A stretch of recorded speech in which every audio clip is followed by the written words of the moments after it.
Welcome to the Straight Talk on Fleet podcast with Erin Gilchrist. Each week, Erin will be breaking down fleet management, trying to cut through the noise and get down to the real issues safety and operations leaders are struggling with every day.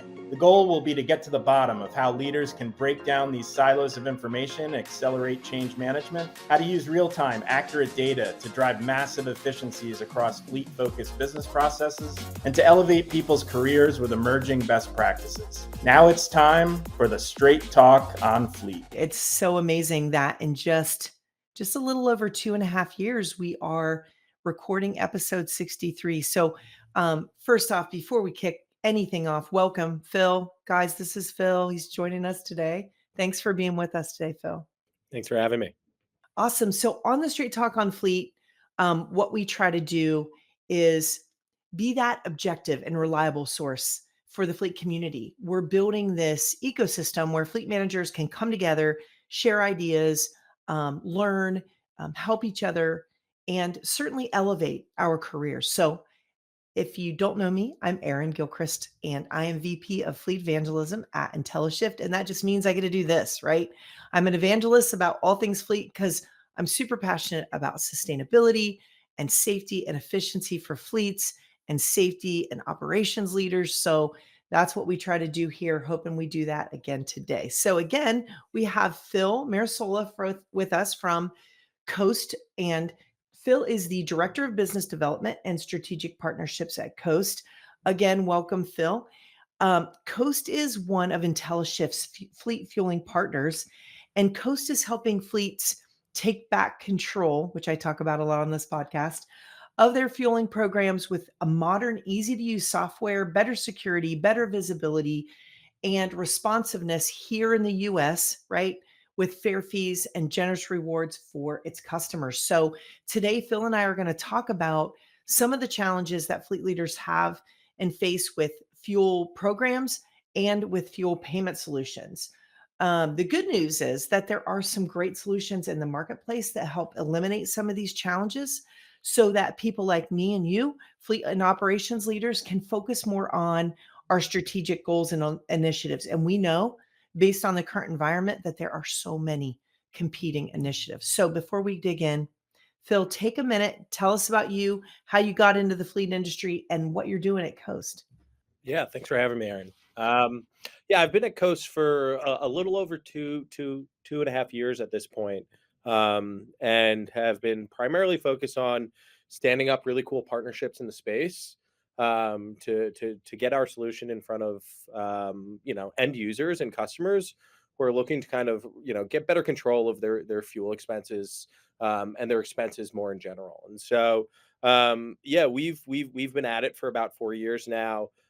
Building a fleet card expense management platform with the sole focus of really getting folks to be able to spend less.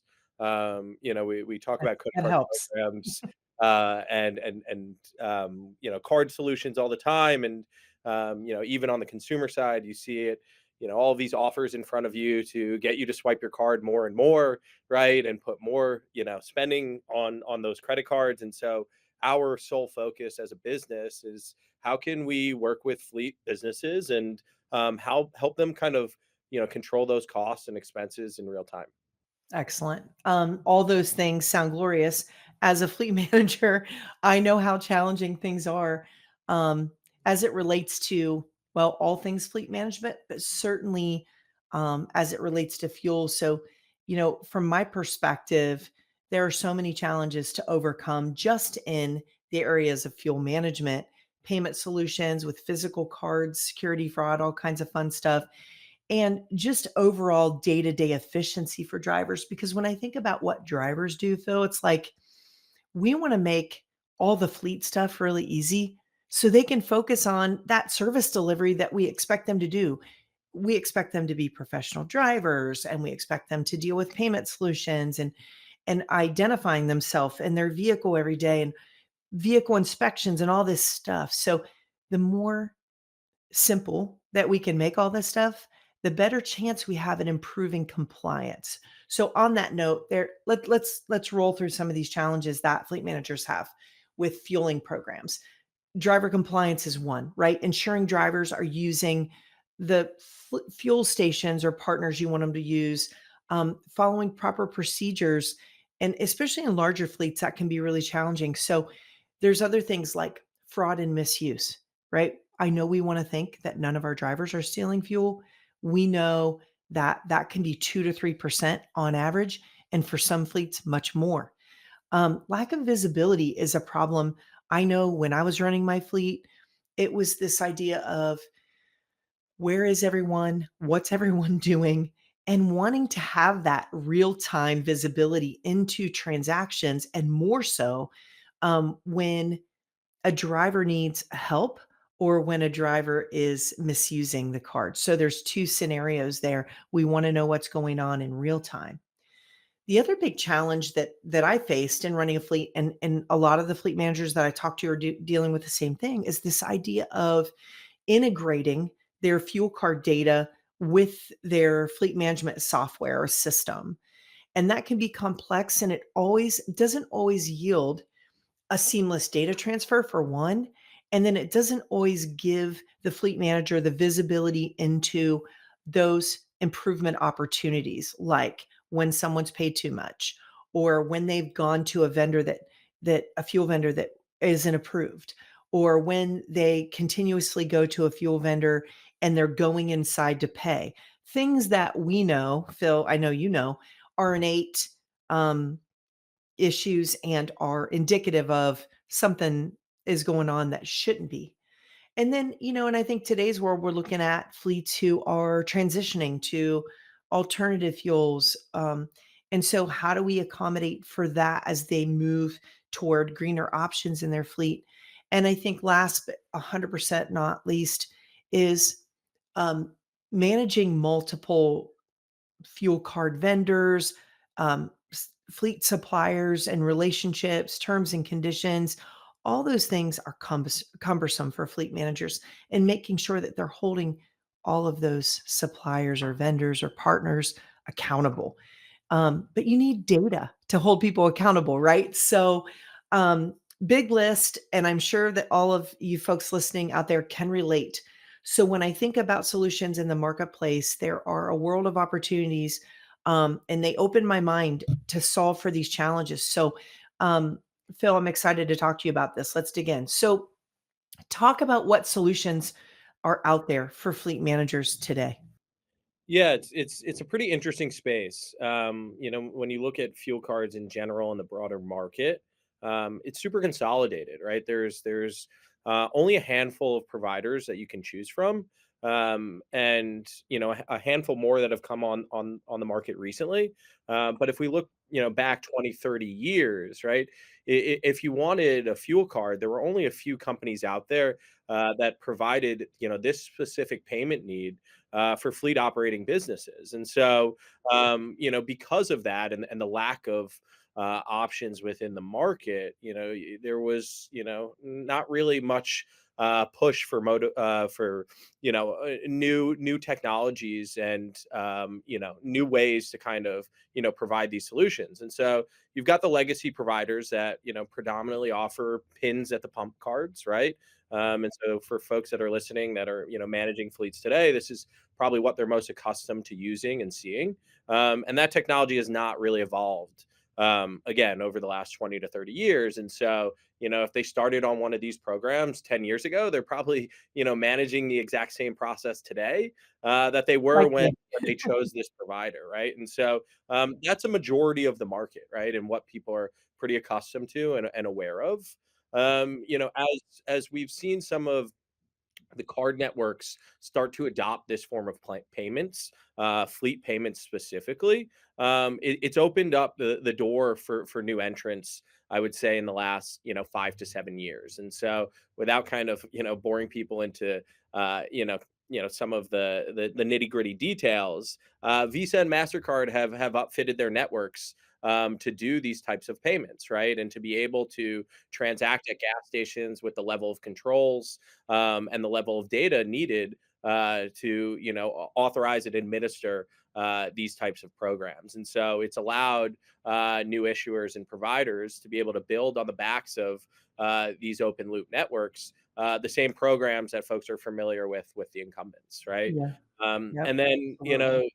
people are starting to look at even further, innovation in the space, and removing the card altogether, right? Oh And yeah. using the vehicle as a form of payment. And we can talk about, some of the challenges that we're still seeing, with some of those progressions in the innovation. But this is really kind of the options that you have, as a fleet administrator. Yeah, and it's wild because I think, Phil, like we're in 2025. I think it was 2015 maybe when I started saying, why do we even need a card? Right? Because all the challenges that I talked about a few minutes ago, they were just hitting me in the face every day. I had to have an administrator just really manning this whole fuel card management and issues like on a daily basis. I'm like, wow, I could really use that person to be doing other things rather than shutting cards on and off, issuing new cards, all this stuff that and I was like, why are we even using a card altogether? But we know that in some cases we need that, right? And the infrastructure out there, is it really ready for cardless altogether? So talk about, since there are cards and cards are inevitable right now, what are some of those key differences in the types of card-based solutions that are in the marketplace today? What are those differentiators? Absolutely. First, I kind of want to address your first point, right? Like, why do we even need cards? Yes. Um, and it's a great question, right? And we have to acknowledge kind of who's participating in these transactions, right? You have the issuers, right, who are actually administering the card programs, the banks or the card providers. We have the networks, right, that are facilitating these transactions in real time. The Visas, the Mastercards of the world. And then the third, piece to the puzzle there, right, is the merchant and the gas station. And so, we can move as fast as we possibly want, from how these cards work and how they're authorized and how people are able to use them in the field. But that fails to recognize, how quickly these fuel merchants are able to adopt to this technology, right? And so that becomes the real bottleneck oftentimes when we're thinking about new innovation in the space, and where we can take this product or this experience for drivers in the field, right? And so like, when I think about it from, like, just being a general consumer, I can get around in most parts of my life without my wallet in my pocket anymore, right? My card is on my phone, and I can Yeah. transact just about anywhere I want. The only place I still, have somewhat level of concern is if I go to the gas station, right? I'm still True. always using that plastic in my wallet when I'm transacting as a consumer. And so, right, that kind of, sums up, or is a microcosm of like what we're facing on the fleet side is, you have to kind of, take that into consideration when we're evaluating what we can and cannot do as card issuers. Yeah, well said. Well said. And so, you ask, like, as far as like the card-based solutions in the market, like, what are some of the key differences? And I think it boils down to three areas of how these cards work and are used, right?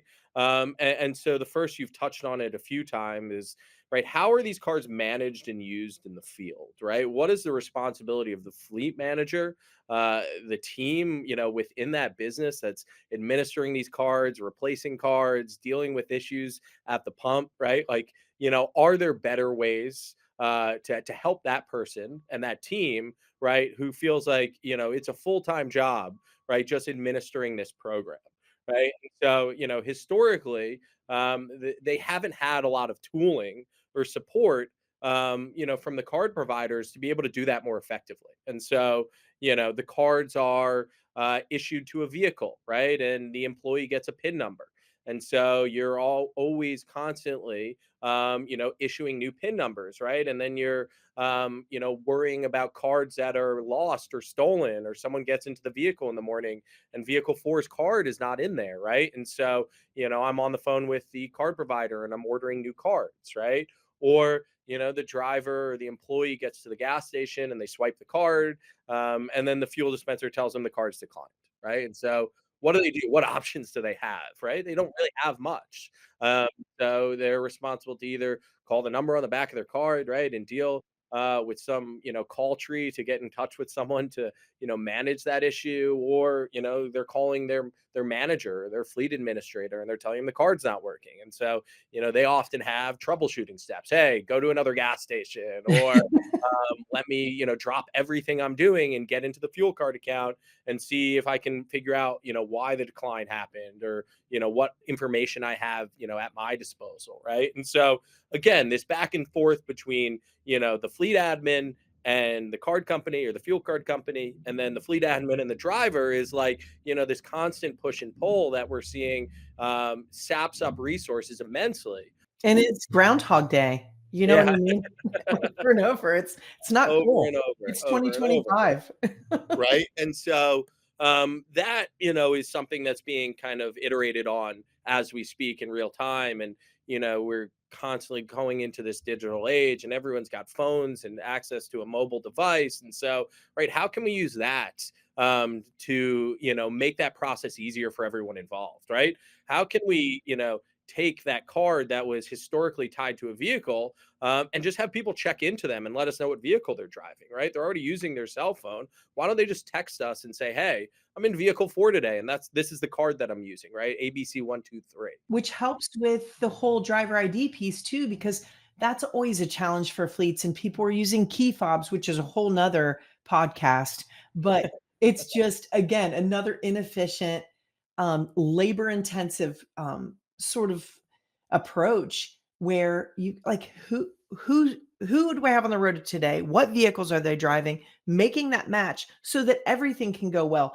not just fueling transactions, but what appointments do they have today, and what customers are they seeing, and does the customer know who's coming? So I love that you touched on this idea of, you know, making that driver to vehicle match using their phone and Exactly. their fuel card versus some other means. I mean, if they're not doing a daily vehicle inspection, this is an alternative, right? Exactly. Right. And like, the other big piece there is, well, if we're not actually tying that card to an individual asset, well, then we don't really care where that card ends up. Right. And if someone loses one, or one gets stolen, all you have to do is hand an additional card out to that employee, and they're back on the road. Right.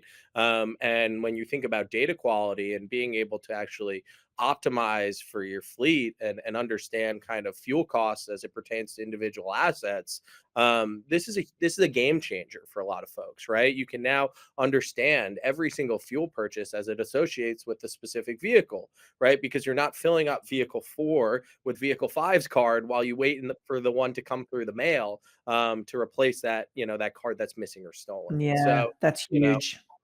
from like a data quality and data preservation, standpoint, you're going to be able to actually use this data and understand, what's going on with the fleet, as it pertains to your fuel costs, and, where this fuel is going and how it's being purchased, which is something a lot of folks just, they've kind of given up on. Right. They've just assumed That's that, so they can't true. get anything out of this. And so, think about, like, talk to, fleet operators all the time, and I ask them, how do you use your odometer data? Right. What do you look at when you look at your odometers? Right. You require your employees to type it in at the pump. And, more times than not, it's like, oh, we don't even use it. Right. If we looked at our odometer data on our fuel card, half of them say 99999. Right. Um, and so, I've been there. I've the been there. purpose, right, of collecting this information to begin with, right? If we can't action against it, right, and if it's making things more challenging for a fleet administrator, well, they don't have time, right, to reconcile and fix these things, as they're happening. Right. If you're managing a few hundred vehicles, 1,000 vehicles, even 25 vehicles, right, like, Right. this gets out of hand pretty quick. And so, therefore, you chalk it up as a loss. And so, by communicating with drivers via the phone, right, we eliminate a lot of that. Right. Because we're taking the keypad, out of play. Yay. That just like music to my ears, and I'm having a little sort of, um I hate to use PTSD because that is a real thing, but when I think about the fuel card program, man, going back there puts me in a dark place sometimes. And Robbie, if you're listening, he was one of my fleet administrators at Safelight, and oh goodness gracious, this poor guy. I mean, it was all day, every day, um, until we could get something a little more reliable going on. But I can tell you, I think a lot of fleets, big and small, are in that place of when you said they've given up, I think you're right. I mean, it's kind of like, I'm throwing my hands up. Like this is age old, but I love the fact that you've said, okay, here are the kind of solutions we have out there. Most of them have been around for a really long time, but the differentiation between a card program that operates in a more digital way, I think is this good marriage between a card program that's sort of standard and a cardless program. This kind of falls right in the middle of a place where we can do driver to vehicle ID. We can look at data in real time. And then you mentioned about, having the data. When I think about fuel data, I think about wanting real time alerts. I think about wanting accurate reporting, whether that's for fuel reporting that's mandated, whether it's usage because I'm tracking it's part of my sustainability plan, whether I'm trying to look at how I can reduce fuel costs overall. Aside from what we can do with the vehicle and the driver behavior stuff, there's a lot of opportunities here. So talk about the integration between the FMS or fleet management system and the fueling programs. And talk about how this can solve for many of the issues that we've been pointing out, Yeah, so far in this conversation. it's a great piece to the conversation, and something that like we at Coast take very seriously, right? And this term integration has become such a buzzword in the industry. Yes. We talk to fleet operators and business owners. They all want to know whether you integrate with this or you integrate with that. But when we dig a little deeper, we ask them kind of what integrations mean to them, and a lot of the times, right, it's not actually very useful, right? Mhm. The way these integrations are constructed or work is it's a file transfer at the end of the day, right? And data is being passed back and And that's forth. not a true integration. And that really doesn't do anything. That just adds more work for you, right, as an administrator, right? Oh, here's a new report that I want you to look at, that you will then have to action against, right? And so I've now just added additional steps to my process, and maybe even more friction with drivers or employees out in the field, right? Where at the end of the day, now I'm responsible to call someone out for something I'm seeing in some sort of reporting dashboard. Well, is that even true or not, right? And so, we see a lot of friction when it comes to, hey, well, this is already integrated with my fuel card.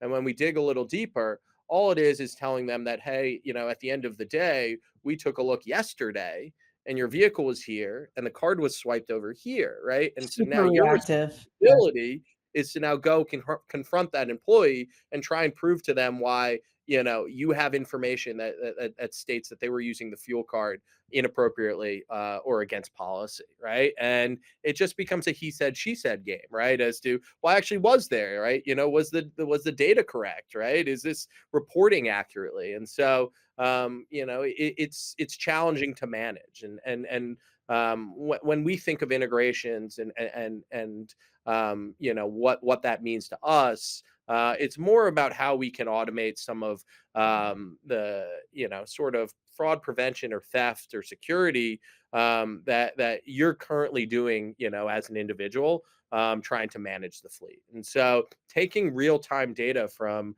your GPS provider, from your telematics provider, and ingesting that in real time, and then making decisions about where and when this card is allowed to be used, right, is extremely valuable to business owners, right? There's an assurance there that if my company vehicle isn't at the gas station, right, like I don't want this card to work, right? There is no situation where I want to allow, right, my fuel card to be swiped if you can tell me that my company vehicle is 4 miles down the road, right?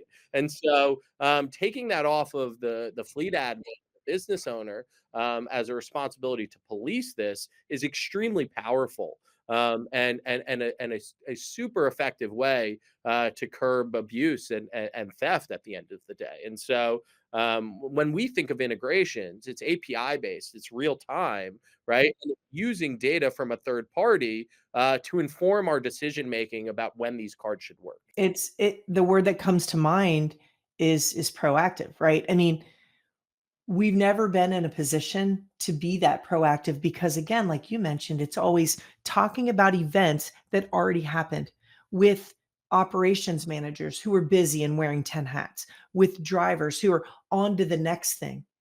But having the ability to really look at the approval process for transactions differently and sort of, taking these data points and evaluating them in real time and making a decision based on these data points allows us to say, okay, let me hit this off at the pass.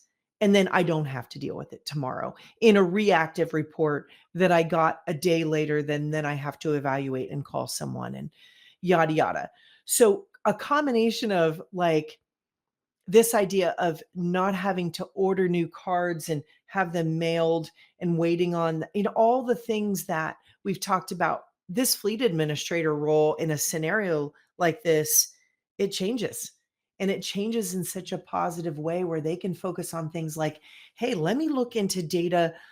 What interests me when I'm not dealing with all the minutia of fuel card management is, hey, what areas are we fueling in where maybe we're overpaying? And we can steer those drivers to a vendor that is going to be 10 cents less a gallon. Or I can focus on areas where I'm seeing an increase in fraud, or areas where I'm seeing an increase in efficiency. Drivers might be driving out of the way to fuel. All those challenges, I can focus on some of the challenges that aren't directly affected by the fuel payment program, that really affect my cost and really affect my efficiency, right?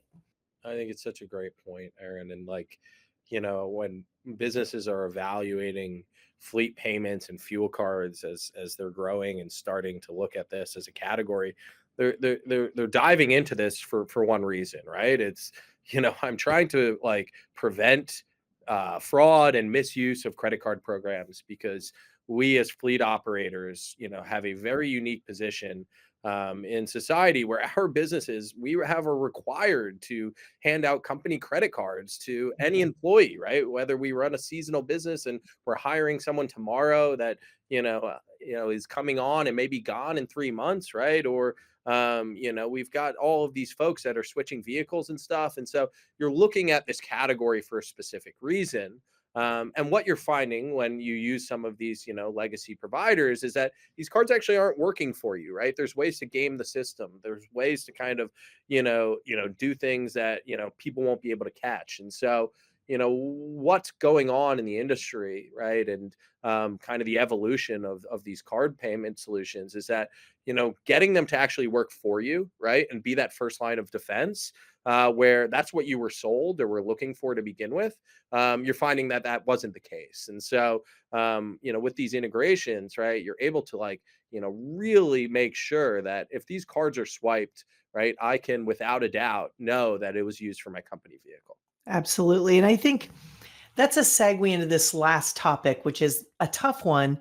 Um, you know, my perspective on switching providers, right? So if I'm using some provider that is putting me in this reactive position, like I've described, and I'm faced with all these challenges, like we've both described today, the thought of switching providers just it feels painful.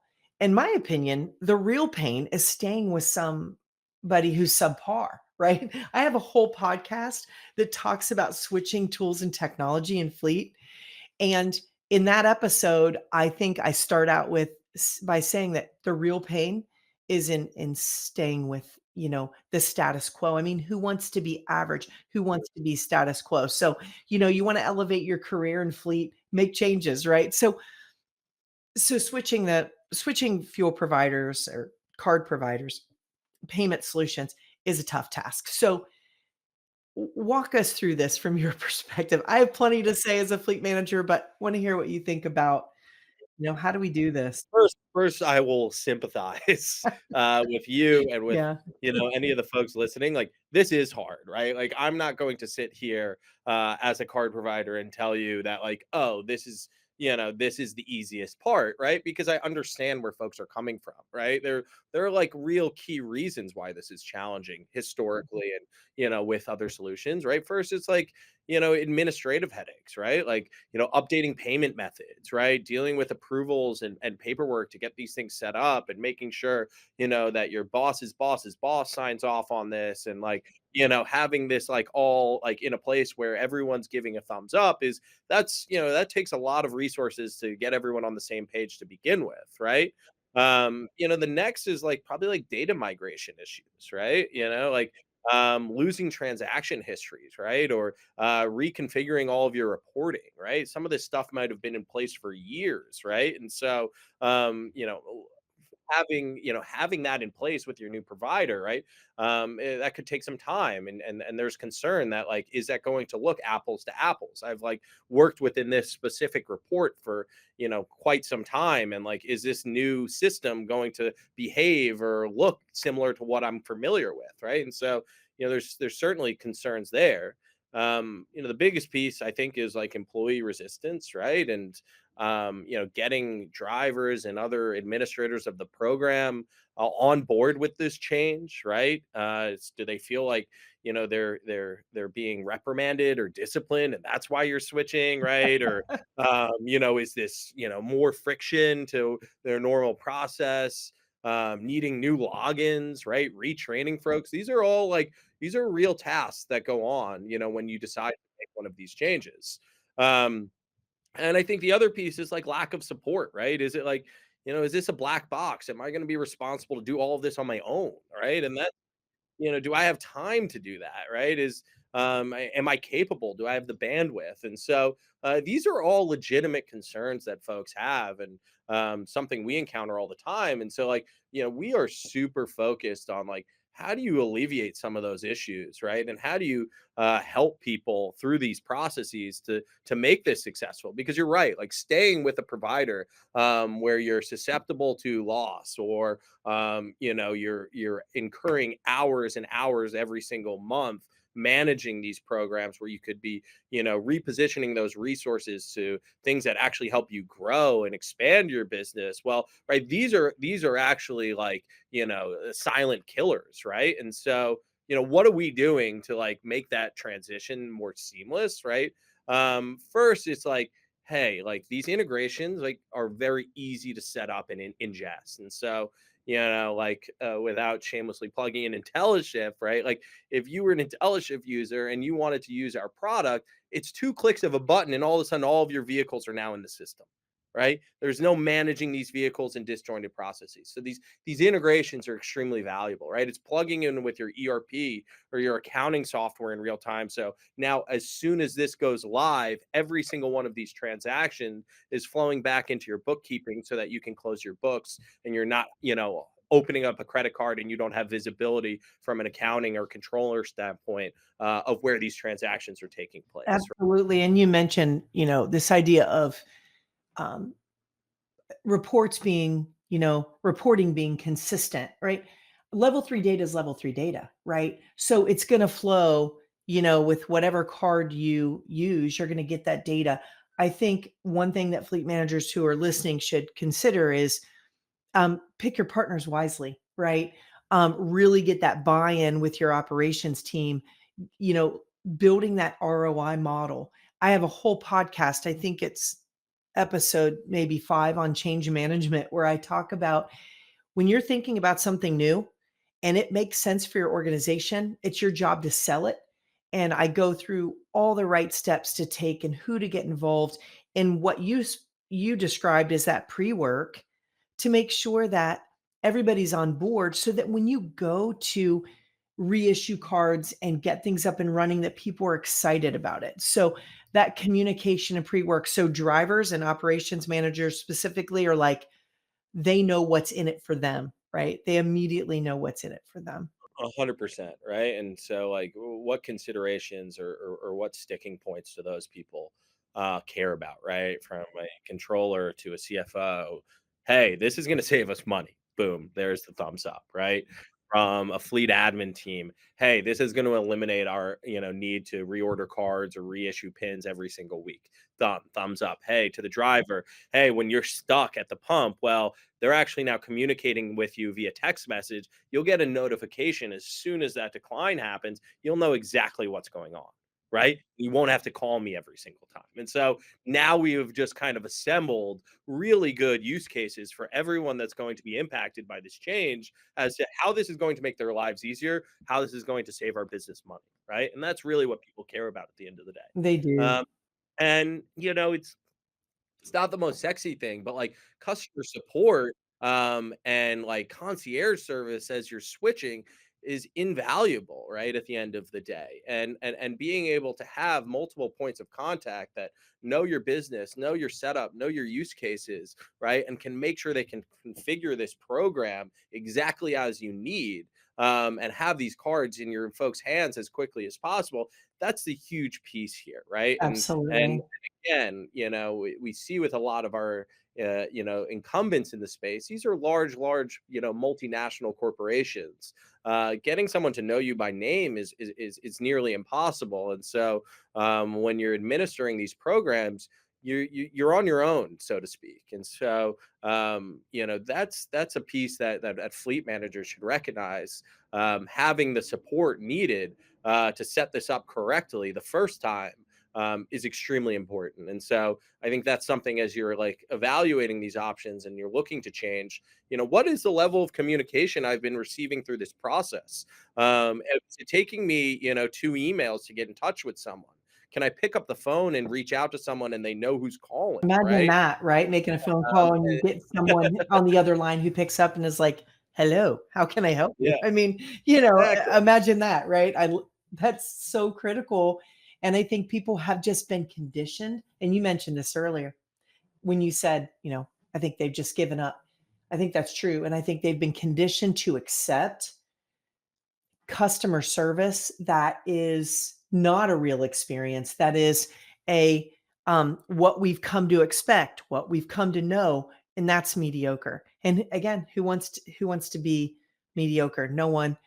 I think that kind of what we described is there is something different, right? There is true integration between FMS providers and this in the fuel card and payment card space. There is true integration that can bring people an experience that is proactive, that is intuitive, that can eliminate or drastically reduce the time um, and labor intensity that fleet managers and administrators are spending on fuel card programs. That, yeah, there's more, right? It might be cards, but there's a different experience here. So, I love some of the points that we've made around challenges and how truly integrated programs solve for those. Anything else we want to share with our listeners today, kind of to close us out, Phil, on what's possible as we think about programs like No, this? I think the only other thing I would call out here too, we talked about renewable energy and new fuel sources and how people are going to migrate into this EV world at some point. Um, we still think there's a long way to go there as well. Um, it's a very disjointed process from who the charge point operators are. In often case, you have to download their app and then upload a card onto their app, and then finding where you can charge or how you're going to charge, whether it's going to be at home or at the depot or on route, right?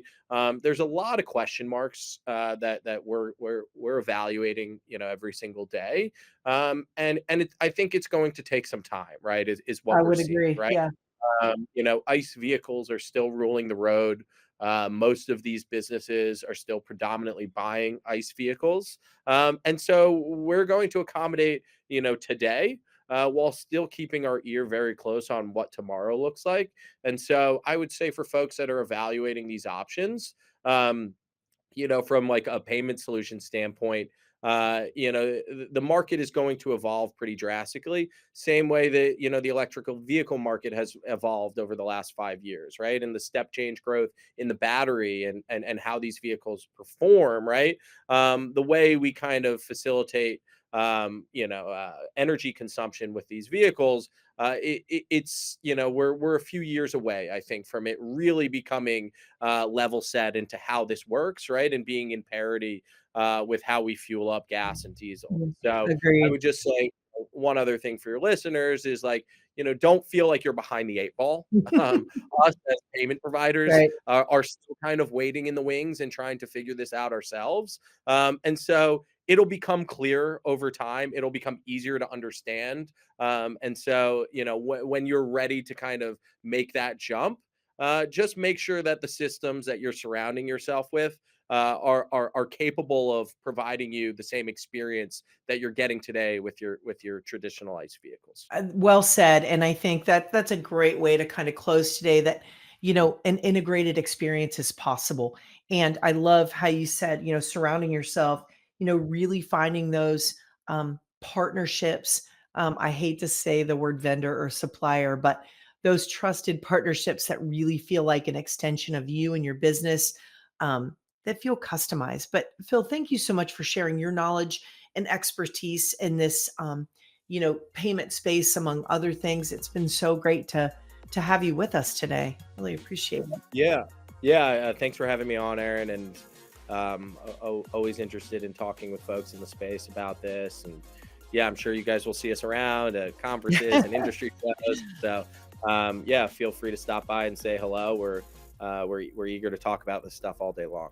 Yeah, likewise. And Fleet community, as always, thanks for joining us today. We hope that the content today got you excited about what's possible as it relates to the challenges that we highlighted today around payments and around fuel.